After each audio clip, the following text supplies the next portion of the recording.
The number of requests for bankruptcy protection among farmers in Brazil's major agricultural state of Mato Grosso has spiked, and at the same time, unfavorable climate conditions are expected to significantly reduce crop yields this year. These are two ominous signs for a sector that has propped up Brazil's economic growth in recent years and makes up an increasing share of the country's export. But how bad is the situation? My name's Ewan Marshall, Deputy Editor of the Brazilian Report, and this is Explaining Brazil.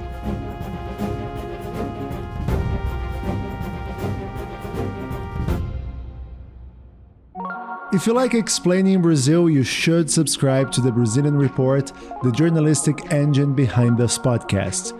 We're an independent organization funded by subscribers, and you can help us stay independent and continue to produce award-winning journalism. And if you are already a subscriber, you can go the extra mile and join our Buy Me a Coffee fan page. In return, you will get exclusive perks like special newsletters and behind-the-scenes content, as well as a shout-out here on our podcast. Today I'd like to thank our Buy Me a Coffee members, Carson Allen, Gabriel Luca, Andrei Novoseltsev, Pen Ludwig, Leslie Seal, Mark Hillary, Luis Hans, Erwan Menais, Aaron Berger, Kars Vresvik, Alasdair Townsend, Miller Renascido, Peter Abrahamson, David Dixon, José Rose Stankovic, Emerging Market Muser, Anna Lund, Peter Suffering, Anderson da Silva, and someone who chose to remain anonymous.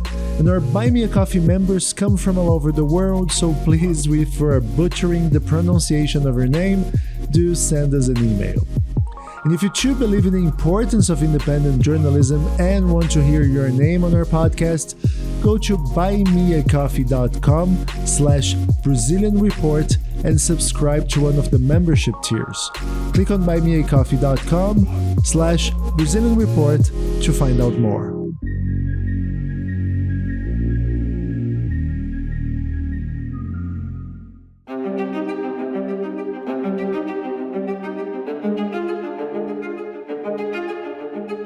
According to the Agribiz, an independent website that covers the Brazilian agricultural sector, the debts of farmers who have or are about to file for bankruptcy protection have topped 2 billion reais, or $500 million. Meanwhile, climate conditions have hurt grain producers in the Centre-West region, also known as Brazil's soy belt. A February 5th report by Mato Grosso Agricultural Economics Institute IMEA estimated that the state's soy crop yields will be down by about 15% this year compared to the last cycle. Luiz Henrique Mendes wrote about the credit struggles affecting Brazilian agro, and he's a co-founder at the Agribiz.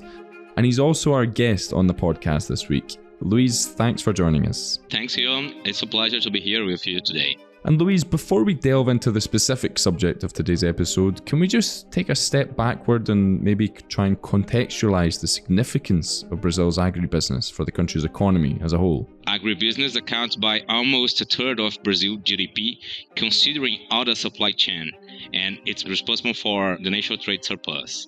Without agriculture, Brazil would have a deficit of about $50 billion on the trade balance.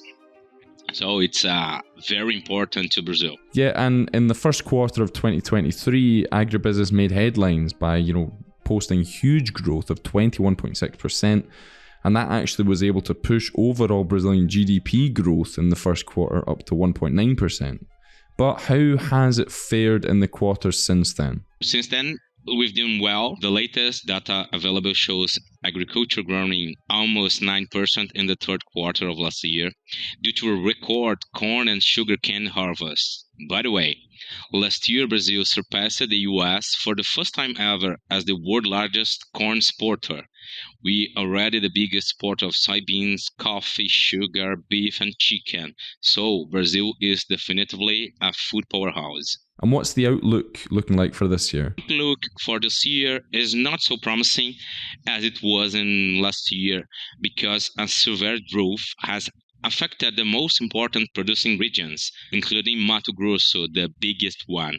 So we should see a drop in the nation's grain production, which will certainly impact in the sector GDP. Right, but I mean, Agriculture Minister Carlos Favaro said this week that, quote, agro is in crisis. Is the situation bad enough to call it a crisis? Agriculture in Brazil is so huge that we don't have a short answer for that. The agriculture minister fixed his remark and for the following days of this interview and that you mentioned. He said the entire sector is still far from the crisis. The farmers who struggled amid at roof and Mato Grosso may be in a crisis because they may see their production falling by 20%, 30%. It's a big one. But in other regions, like in the south of Brazil, production will increase compared with last year. And when we look at other commodities, like sugar and coffee, their producers are having good times to amid rising crops and prices. And yet, some commodity prices have dropped recently. And as we've shown at the Brazilian report, Brazil's record trade surplus came from massive volumes sold rather than actual high prices. So how much are the post-pandemic drops in soybean and corn prices affecting the margins for Brazilian farmers? Margins certainly have fallen a lot. For soybean farmers, margins should halved on the current crop, and the situation is even worse for corn producers. But we may see margins recovering this year, especially in the second half, as fertilizers and agrochemicals prices have dropped over the past year. And it's also forced the price of land for farming down, right? How does that work? Yes, for sure. In grain producing regions, a piece of land is negotiated in bags of soybeans. So that's a direct correlation between grain and land prices. But land prices usually fall or increase at a slower pace than commodity prices. Liquidity on this market is lower, so prices don't move so fast. And Louise, what about the impact of El Nino? Because I think throughout 2023, we heard this weather phenomenon was affecting conditions, but how did it affect agriculture? And is it still affecting agriculture? Yes, a lot. And this El Nino this year is particularly severe, and all the problems we've seen in the soybean crops in Mato Grosso is caused by El Nino. And on the other hand, El Nino has been good for South producer and also Argentinians. So the climate issues is the most important thing to define how big is Brazilian crop this year. And so what was the difference then between how it affected Mato Grosso and the center west of Brazil, and then, as you mentioned, how it affected farming in the south of Brazil? El Nino has impacted in different ways when it comes to Brazil. And Mato Grosso, for example, which is our biggest producer of soybeans and corn, it caused less rain, which was bad for crops. On the other hand, in Rio Grande do Sul, which is also a big producer of grains, the rain was more frequent than in the past, and it helped the productivity of grains. And just moving on a bit, in 2021, Brazil's Congress approved the so-called FIAGROs, which are investment funds in agro-industrial productive chains.